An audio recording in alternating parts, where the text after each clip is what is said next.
What's going on, everyone? I am back for another live stream. If you have been tuning into my channel, you've probably noticed that in the past couple of weeks, I have been doing a lot more lives. I have been going live on a vertical format, but now I'm bringing you an actual training that I want to talk about, which is on a topic that I know a lot of people love, a lot of people hate, which is regarding cold calling. But before I get onto that, as you're joining, let me know where it is that you're tuning in from. I have a lot more plans of doing more live stream just like this, whether it's once or twice a week, maybe more times, because I know a lot of people usually around this time is when they're mostly available as well. So just be on the lookout for more live streams. And if you haven't caught up on the previous ones that I've done, I did one recently on what I would do if I were to start as a brand new agent. That was a 1 hour live that I did. So make sure to watch that. And I've also done one where I'm talking about how and what you can do if you're struggling right now as a real estate agent. So I see quite a few people already tuning in. Cameron, good to see you. I also see it's Ballistic. I remember you from last time. Put in your chat what your name is. I see that you're in Arkansas. But again, I really appreciate everyone that's tuning in here. There's probably going to be a lot that are going to be watching the replay. Now, before I get onto the live stream, something I'm really excited to share is that I did start a community, the Dominate Prospecting community, for those of you that are looking to connect with other agents that prospect, that want to grow the lead generation, that want to just be better agents in communication and not just prospecting, but also on social media. So I know that some of you that are watching this right now are a part of that group, but in case you are not, make sure that you join. There's going to be a link right here. It's on School. So school.com/prospecting. It's a free community. I'm actually going to show you an insight right now. This is what it looks like once you join in. And I'm posting stuff there every single day. So again, this is something brand new, the Dominate Prospecting community. Make sure that you join that. There's going to be a link also at the top of the description box for you to join. Now, with that being said, again, let me know where it is you're tuning in from. Brandon, I see that you put your name. Thank you so much for doing that. You see, as I do more live streams, I start to recognize your names, and it feels like I know you guys. So as I am talking about what I'm going to talk about today, if there's any specific questions that you have, just please drop them on there and I'll make sure to cover them. I'm only going to be here about 30 minutes because at 6:30 I will actually be doing a live Q&A and role play inside of School, inside of the Dominate Prospecting community. So if you're not a part of that and you want to get some role playing in with me and get some feedback, make sure that you join that right now because in about 30 minutes, I'm going to be hopping off of here and joining that. So with that being said, again, today is a topic about cold calling. And the reason that I wanted to talk about this is because, whether you were a newer agent or you've been in the business for some time or, you're just getting your license, you have probably heard about making phone calls. You have seen probably my videos where I'm making live phone calls to expired and for sale by owners. And I know that it's not glamorous, it's not exciting, it's probably something that you're doing, and it can be very boring. And depending on who you talk to, some agents might think that it doesn't work, or why are you doing that when you could be doing social media and things like that. But I can tell you from personal experience, making phone calls has helped me tremendously when it comes to my confidence talking to any type of person, whether they are a driver or analytical, whether it's in person or over the phone. So it really has helped me in my communication because you always have to be on your toes when you're talking to people. So the very first thing that I want to talk about is how to overcome that fear and that call reluctance. Because how many of you can relate? And this would happen to me all the time. And it still happens to me sometimes, right? Where let's say I'm calling for sale by owner or an expired, and I have already put in the phone number on my phone. And it's almost like I'm hesitant to press that send because I have no idea what I'm going to get on the other side. I don't know if someone's going to be nice, if they're going to yell, if they're going to scream, if I'm going to set an appointment. So there's all of these emotions that I get whenever I'm about to make some phone calls. Now, when I was newer in the business, I knew that, sometimes I would put off making these phone calls because I was not 100% certain as to what to say or how I would respond. And I'm pretty sure that that's one of the bigger things that's holding back a lot of agents in terms of actually making the phone calls. Because let me ask you, if you were confident, if you knew that someone was going to answer and you were going to hear, yeah, I'm thinking about selling, like, how can you help me? If you knew what to respond, wouldn't you want to make more phone calls to get that same response so that you can, say what you would say and things like that? That's kind of how it got for me. But the way that I got to that point was by role playing and memorizing my scripts. And what that looked like for me specifically is that once I got my scripts, and there's so many scripts out there. I'm pretty sure you probably already have some at this point, or maybe you're exploring around. There's a lot of different coaches out there that have great scripts. Take a look at them and see which one you feel, is kind of your style. But at the end of the day, the first thing that you want to do is that you want to memorize it. So the whole memorizing the script, what that looked like for me is that I would read the script, then I would write down sections of the script in a blank piece of paper, and then I would put away the script, and in another blank piece of paper, I would write down whatever I could remember. And that's how I memorized my scripts. I would also record myself reading the script, and then I would listen to myself reading it. So if I was going to the gym or if I was driving around, I was listening to myself reading the scripts. So that helped me memorize the scripts. The very first one that I memorized that I highly recommend for you to memorize, because I'm sure you want to get listings, is the listing presentation. So I made sure to know the listing presentation, because if I'm a real estate agent and I want to get listings, the last thing I want happening is that I set an appointment and then have no clue what to say or how it goes or what to do. So the listing presentation was key for me. So I would memorize the listing presentation, and at the same time, I made sure to memorize the buyer and seller pre-qualification questions, because again, I wanted to make sure that I was prepared. I could be at Target, I could be at the park, I could be at church. If someone mentioned anything about real estate, I wanted to make sure that I had an idea of what questions to ask, just in case they were actually serious about doing something. So, in terms of role playing every single day. So, what does the role playing look like for you right now? Maybe you don't have any role play partners. Maybe you have 5 role play partners. I know that I have seen some comments. I think Cameron in the past has mentioned, you know what, I have 4 role play partners. I'm getting another one. At the end of the day, this role playing and practicing and scripting is what's going to help take your communication to the next level. Because if not, like, I can role play with myself. I have a mirror right here, but it's not the same as role playing with another agent that has a different type of personality. Maybe they talk fast, maybe they talk slow. I can tell you, I had role play partners when I was brand new, and they were all over the country. I think up to this point, I have only met one of them in person.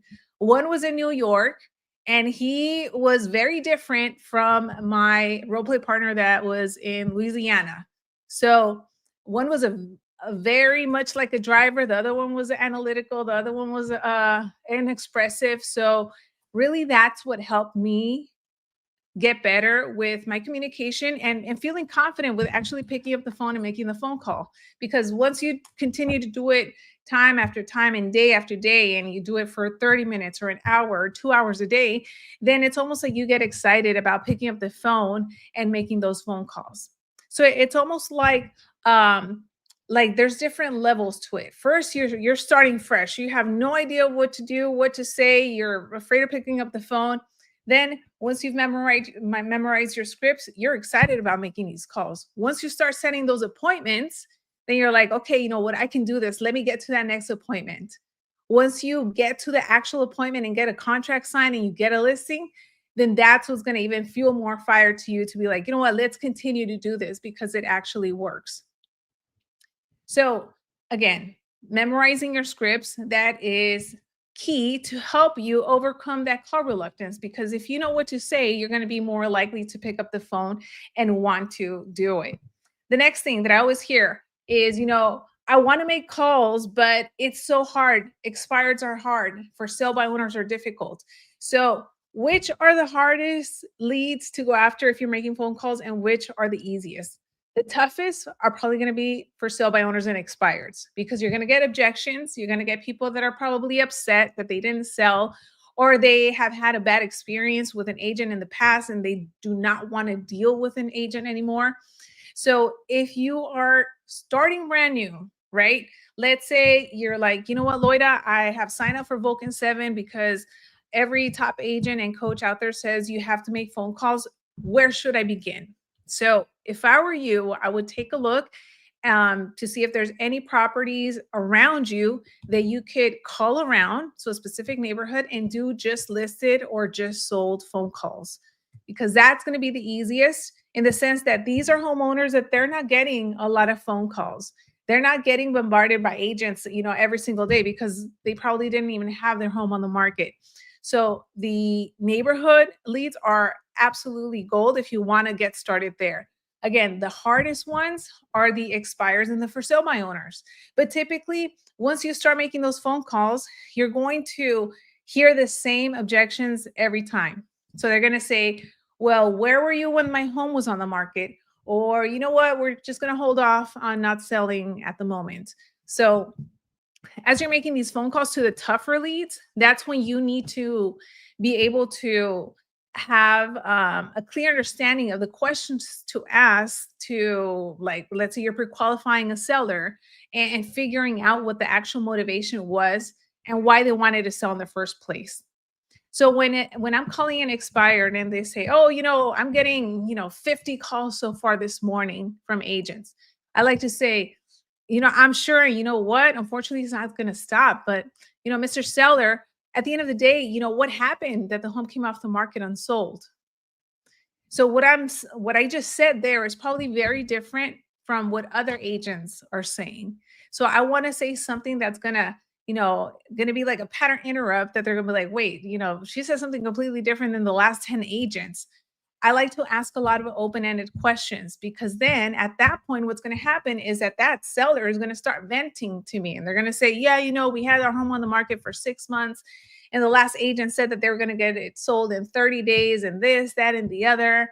And then I want to find out, well, if the home had sold, where were you guys going to be moving to? And if you hear it in my voice, when you're making phone calls, what's going to make you different from other agents is going to be your tonality and the way that you deliver what you're saying.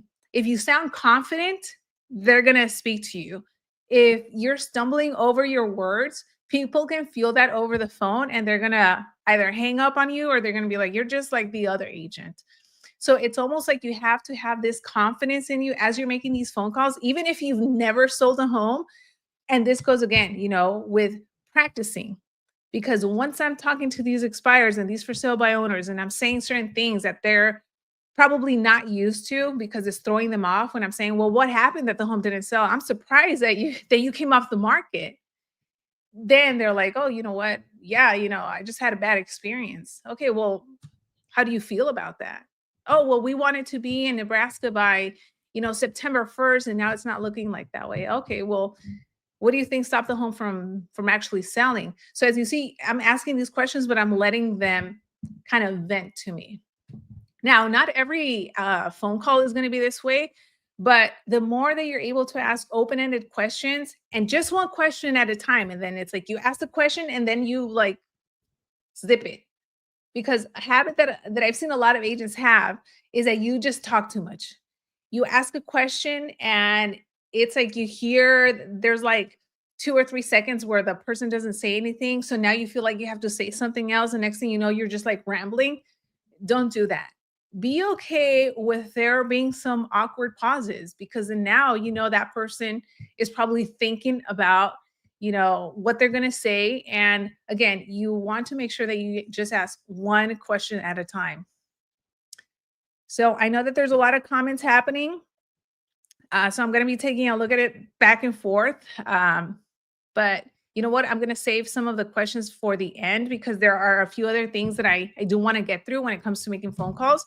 And the next thing is the best times to call, right? So if you're making phone calls to expires and for sale by owners, these would be the calls that you want to make first thing in the morning, 8 o'clock in the morning, phone's in your hand, you're dialing, right? If you have a service that provides you the leads, you are already ready at 7 o'clock. So my routine, especially when I was newer, at 7 o'clock, from 7 to 8 o'clock, I was role playing every single day.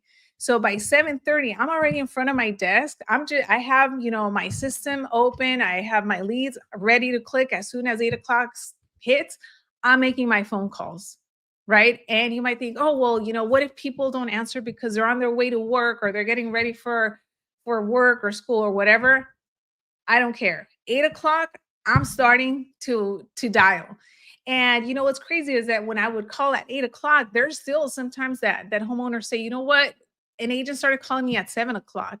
Now, legally, you can start calling at 8. What other people do earlier, that's up to them. But again, 8 o'clock, start calling those fresh expireds. The longer you wait to call later, that's when you're going to start getting those people that are like, oh man, I've gotten 50 calls already this morning and you guys are all saying the same thing. So the likelihood of you being able to set appointments is going to be better if you make calls first thing, 8 o'clock, versus later in the day. So a mistake, well, it's not really a mistake, but I've always heard agents that here and there, they tell me, you know what, Lloyd, I start making calls at 10 and everyone's upset and nobody's answering. And they're saying that they have already gotten a whole bunch of phone calls. So should I even go after, expireds? And the answer is yes. However, what you're doing is that you're starting way too late. So you're already setting yourself up to get those type of people. So start early, whatever that may look like for you. Maybe you're not used to waking up earlier, or now you have to wake up earlier to make sure that by 7:30 you're already ready, you're prepping your mind, because when you're making phone calls, you have to have a mindset of, I'm going to set an appointment today. That's my mentality every single day. I speak positive to myself. Even if I get like people that are going to be pissed, I say I'm going to set minimum one listing appointment today, and that's the goal. So I always stay focused on that. And then in order to make it fun when I'm making phone calls, because we all know how boring it can get when people don't answer, is that I like to do, let's say 45 minutes at a time, then take a 10-minute break, get up, do something, go outside, breathe fresh air, and then get back to it. Or sometimes what I'll do is that every 10 contacts, I'll get up and go outside and take a break. But my goal is 10. So I go by 10s. So if my goal for that day is to hit 30 contacts, then once I hit those 30, I know that I hit the minimum that I wanted to get. But if you're making phone calls, sometimes 30 contacts, it takes you all day. But again, this is just an example as to what the routine can look like for you. So the best times to call, like I said, in the mornings are great. And also late in the afternoons / evenings. So like right now, after 5 o'clock, between like 5 and 8, I think the latest that I have called ever has been like 8:45 during the summer, and people would answer because during the summer the sun goes out like at 8:45, 9 o'clock. So I would call in the evenings, and you'll be surprised there's going to be a high answer rate. So even if you do it once a week, maybe pick a day, maybe every Wednesday, once a week, make calls in the evenings, you'll be surprised to see that you'll have a high answer rate. The lowest answer rate I have seen has been probably like between 11 and 3, I would want to say.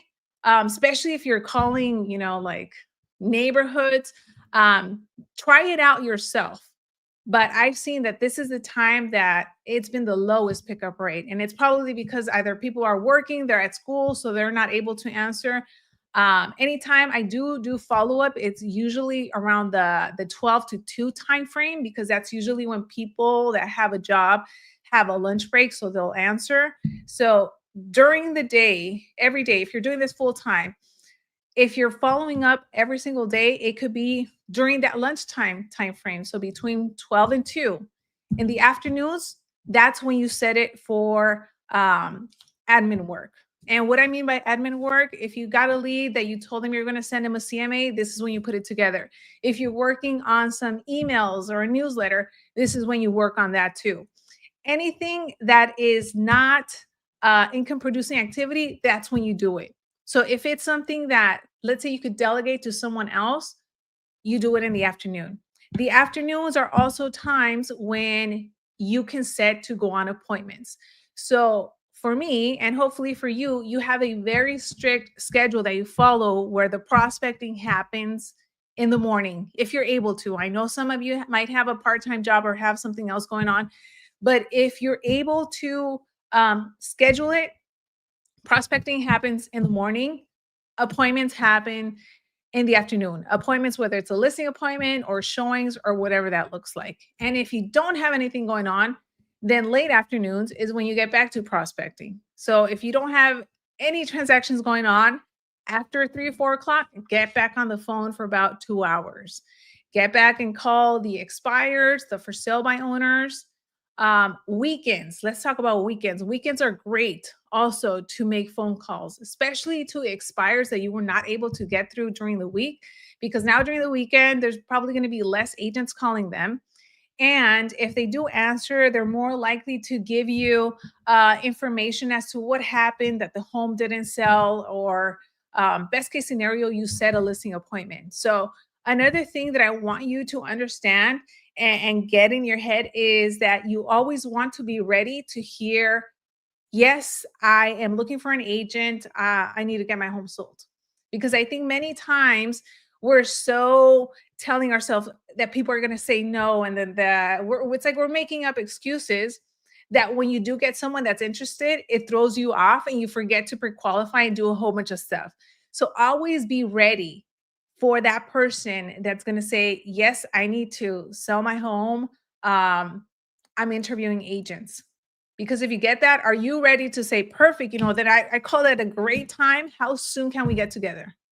You need to say it confidently. It's happened to me many times and it's thrown me off, but I knew what to say. So you need to be ready as well, because you will get those people and you're probably going to be surprised and you're going to be like, I didn't think these people existed, but they do. So just to recap, the best times to call, obviously in the mornings, late in the evenings. Weekends are great. With for sale by owners, I like to follow up also Sunday evenings, because many times they'll be like, yeah, I'm doing an open house on the weekend. So Sunday evenings, I call, hey, Jim, or hey, FSBO, how did it go? How was the open house? And then they'll tell me, that they didn't get anybody, or they got an offer, but it's probably like a verbal offer that doesn't mean anything. And then from there, I can guide the conversation to possibly set an appointment or just continue to follow up. So a framework that I want to give you to help you stand out when you're making phone calls, right, is that anytime you do get someone that you had a good conversation with, even if they are not ready right now, or maybe they said, yeah, you know what, I'm running, I have to drop off the kids at school, but send me your info. What you want to do is that you want to send a video text message. Now, this can be done immediately or at the end of that calling session. Send a video text message to every single person that you had a good conversation with, because this is what's going to help you stand out versus every other agent that has called them. Because look, at the end of the day, we're all probably going to sound the same anyway. They don't know what you look like, what I look like, and they're just they just think realtor. Oh, it was a girl, it was a woman, it was a man.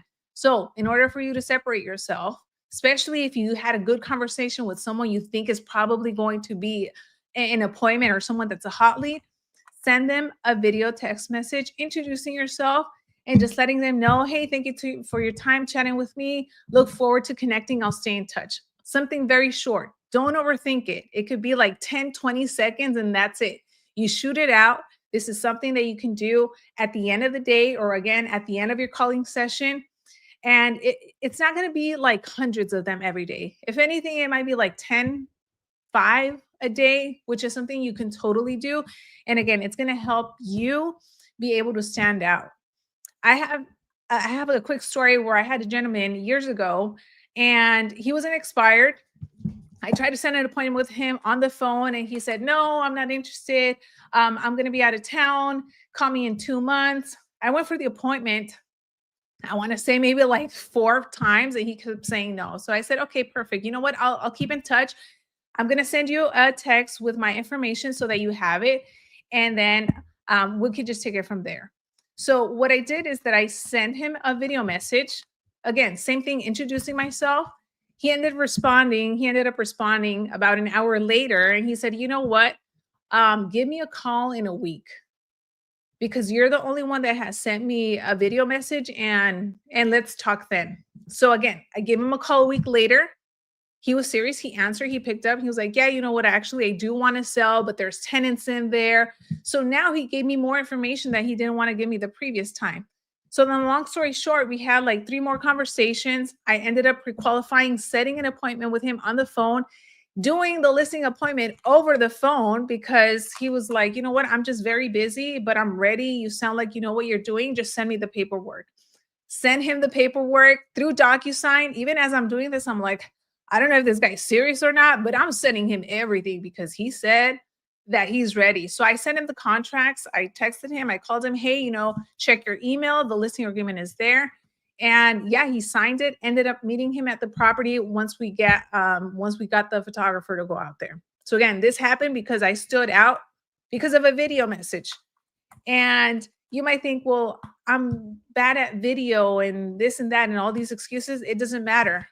This is what's going to help you stand out versus other agents that are calling. So take advantage of that. And another thing, if you want to add to it, is send a thank you card. You can go to like Dollar Tree or Amazon and get a box of thank you cards. Send a handwritten thank you card. So it could be like, hey, Jenny, this is Loida, the realtor. We spoke earlier. I appreciate you sharing with me a little bit about your property. Looking forward to staying in touch. Write that in a card, put in your business card, and send it out to them. Then they're probably going to get it. And then what you can do is that you can call, let's say a couple days later, and just say, hey, Jenny, you know what? I actually sent you a card. I wanted to make sure that you got it. Oh, yeah, that was really nice of you. And then now, again, it's another way for them to remember you. So to recap from what I mentioned a couple minutes ago, the mistake that agents make that I don't want you to make is talking too much, right? Ask open-ended questions and let the person speak. And if it's helpful for you, have your script in front of you. Exactly what I would do all the time. Have the script in front of me. Even though I had it memorized, I had it printed.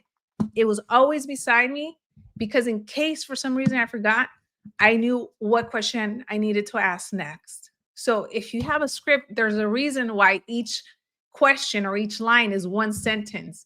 So don't add a whole bunch of things together, because if you say, yeah, like, where were you planning on moving to? Was it here, there, blah, blah, blah. And then now you're talking for a couple seconds, you're going to lose that person. So that's a big mistake that I think a lot of agents make.